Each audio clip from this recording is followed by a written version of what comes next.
नमस्कार मंडळी. आज आपण मराठीतल्या म्हणी आणि गणितातील अंक, संख्या यांचा आपण कसा वापर करतो ते आजच्या एका वेगळ्या व्हिडिओमध्ये पाहणार आहोत. म्हणजे म्हणी आणि संख्या यांचा कसा संबंध येतो ते आपण पाहणार आहोत. आपण इथे बघा मी काही म्हणी घेतलेल्या आहेत. असेच अनेक अनेक म्हणींचा आपण एक व्हिडिओ करणार आहोत. तर हा भाग 1 आहे. भाग 1 मध्ये आपण 5 म्हणी घेतलेल्या आहेत. पहिली म्हण आहे, एका खांबावर द्वारका. म्हणजे इथे 1 हा अंक वापरलेला आहे. या एका खांबावर द्वारका याचा अर्थ होतो एकाच व्यक्तीवर सर्व जबाबदाऱ्या असणे. दुसरी म्हण आहे, एका पिसाने मोर होत नाही. पुन्हा एकदा 1 अंक, म्हणजे 1 अंकाचा मी हे म्हणी घेतलेले आहेत.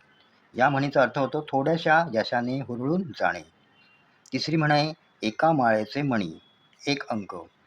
अर्थ आहे सगळी माणसे सारख्याच स्वभावाची असणे. चौथी म्हण आहे, आंधळा मागतो 1 डोळा, देव देतो 2 डोळे. इथे 1 आणि 2 असे अंक आलेले आहेत. या म्हणीचा अर्थ आहे अपेक्षेपेक्षा जास्त प्राप्ती होणे.